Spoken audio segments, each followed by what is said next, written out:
Malam Satu Suro dipercaya sebagai malam yang penuh misteri dalam tradisi Jawa. Sebuah pertunjukan jadilan yang awalnya berlangsung biasa berubah menjadi pengalaman yang tak terlupakan. Ketika para pemain menyadari ada penonton yang bukan manusia. Benarkah mereka datang setelah semua orang pulang? Simaklah kisah lengkapnya hanya di Tirai Gaib Jogja.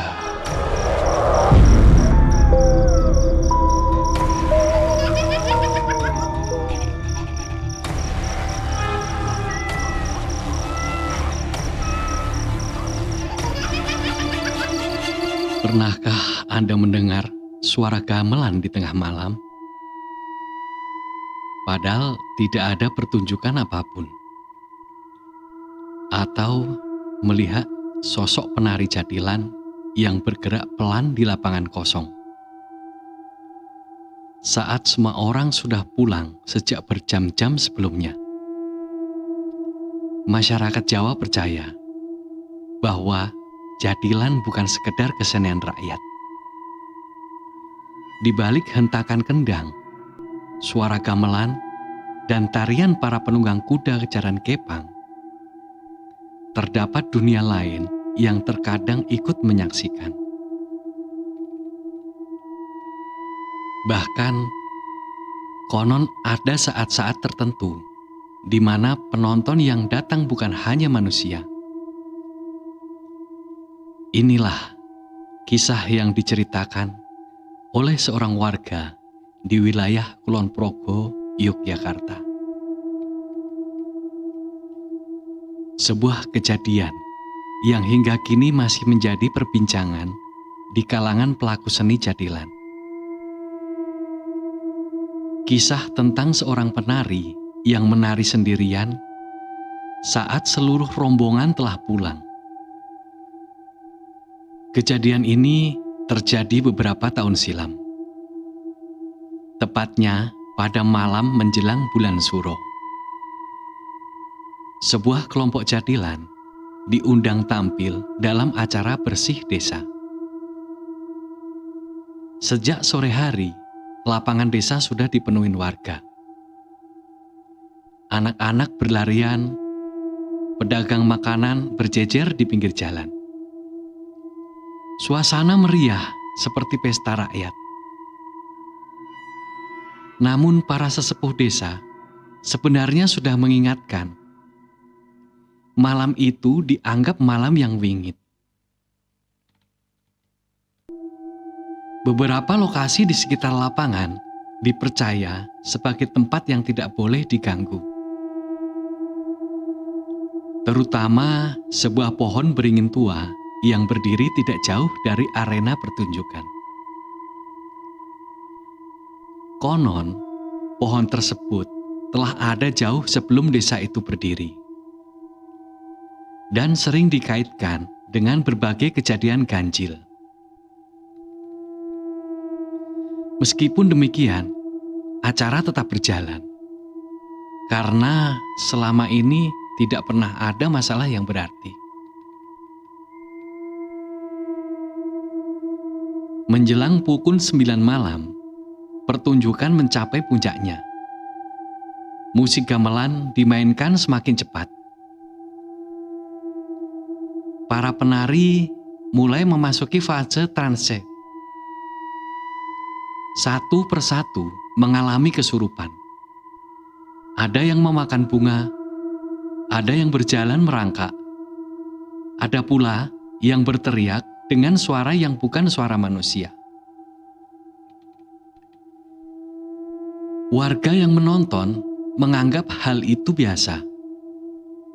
Karena dalam pertunjukan jadilan, kejadian seperti itu sering terjadi.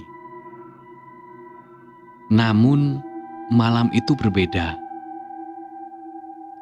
Saat seorang penari perempuan tiba-tiba menunjuk ke arah pohon beringin yang tua.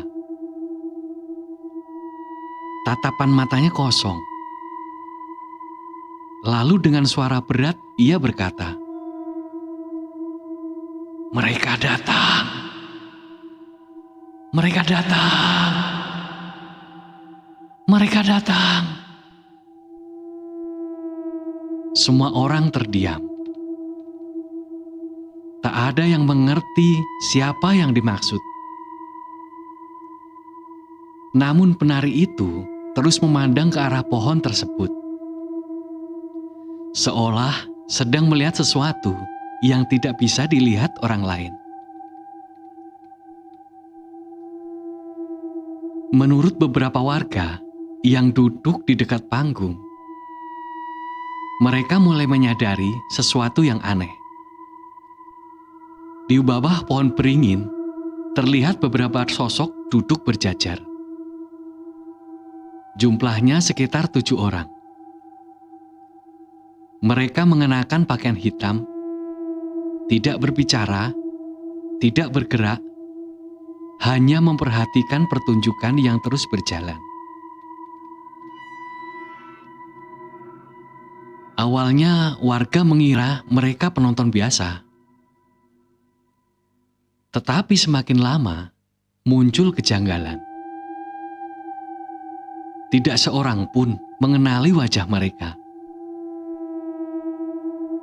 Padahal hampir semua warga desa saling mengenal. Yang lebih aneh, tidak ada yang melihat kapan mereka datang. Tiba-tiba saja sudah berada di sana, mengamati jalannya pertunjukan. Sekitar pukul 1 malam, acara selesai. Para pemain mulai membereskan perlengkapan. Pedagang pun satu persatu mulai pulang. Warga kembali ke rumah masing-masing. Lapangan perlahan sepi. Namun, salah seorang kru menyadari satu hal. Seorang penari perempuan belum ditemukan. Mereka mengira ia sudah pulang lebih dulu. Tetapi ketika diperiksa, motor dan tasnya masih berada di lokasi. Pencarian pun dilakukan. Beberapa orang menyisir area lapangan menggunakan senter. Mereka memanggil namanya berurang-urang kali, namun tidak ada jawaban. "Ani! Ani! Ani! Di mana kamu, Ani? Ani!" teriak beberapa warga yang sudah mulai gelisah mencari penari tersebut.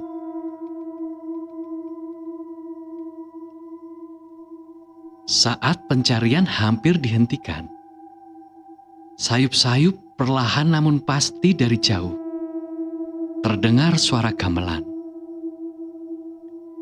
Pelan, sangat pelan, seolah berasal dari kejauhan. Padahal seluruh alat musik sudah dimasukkan ke dalam truk satu persatu. Semua orang saling berpandangan. Suara berasal dari lapangan. Tepatnya di sekitar tengah-tengah lapangan. Mereka segera menuju sumber suara. Dan apa yang mereka lihat membuat bulu kuduk berdiri. Di tengah arena yang gelap, penari yang hilang itu sedang menari sendirian. Gerakannya halus, berputar perlahan, seolah sedang tampil di hadapan para penonton yang memenuhi lapangan. Padahal di sana tidak ada apa-apa dan tidak ada siapa-siapa. Hanya dia seorang penari sendirian.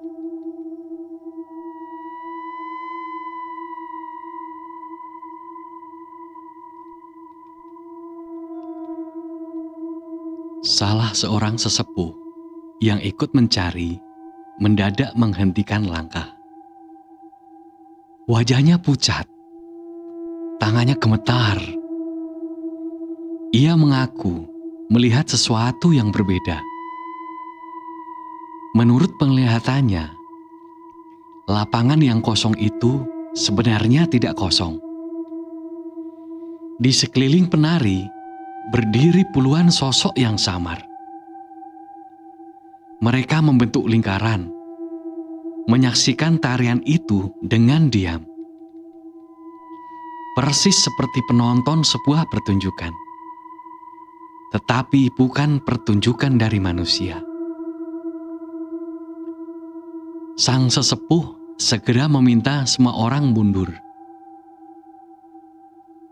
Ia melarang siapapun untuk memanggil nama si penari. Karena khawatirnya jiwanya sedang diajak ke dalam alam lain.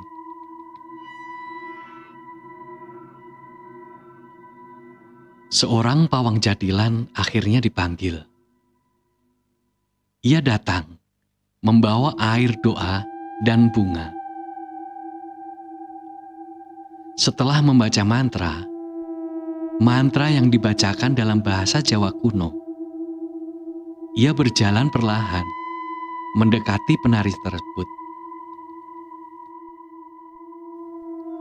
Tiba-tiba angin berembus sangat kencang.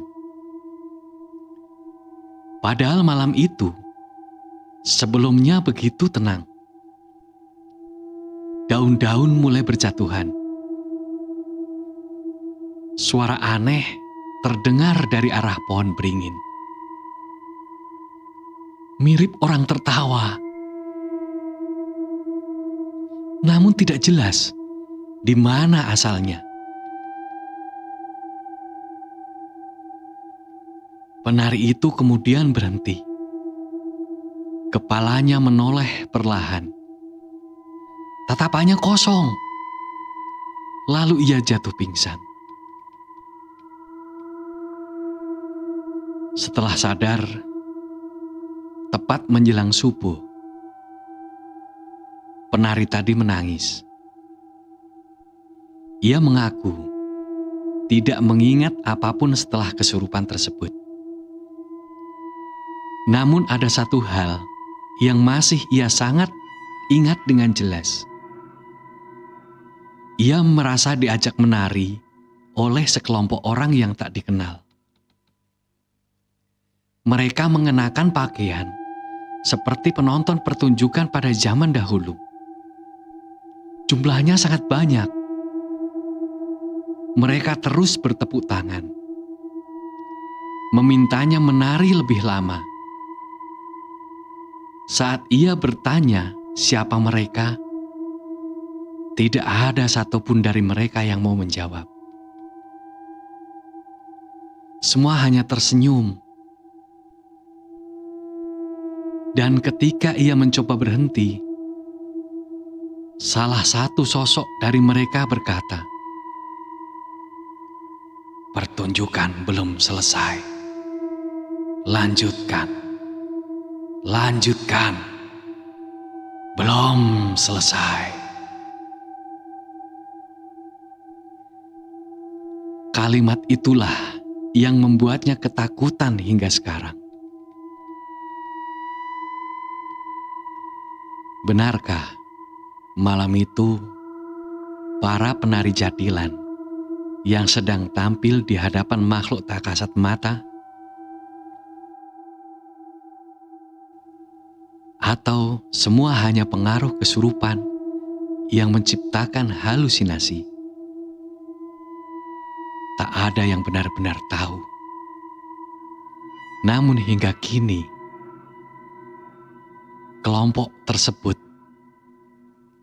jadilan tersebut memiliki satu aturan yang tak pernah dilanggar. Mereka tidak akan lagi mengadakan pertunjukan di dekat pohon beringin tua itu, terutama pada malam-malam yang dianggap sakral oleh masyarakat Jawa. Karena beberapa orang percaya ada penonton yang tak terlihat oleh mata manusia. Dan mereka terkadang masih ingin menyaksikan pertunjukan hingga larut malam. Bagaimana menurut Anda?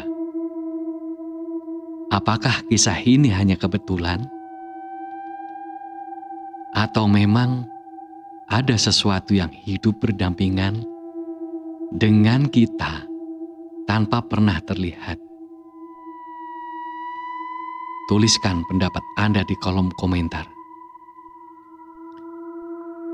Dan jika Anda memiliki pengalaman mistis seputar jadilan, kuda lumping, kesurupan, atau kejadian aneh yang sulit dijelaskan, ceritakan kepada kami. Saya Joko Atsamigalo. Sampai ketemu kembali di Tirai Gaib Jogja. Membuka kisah yang tersembunyi di balik tabir dunia yang tak kasat mata.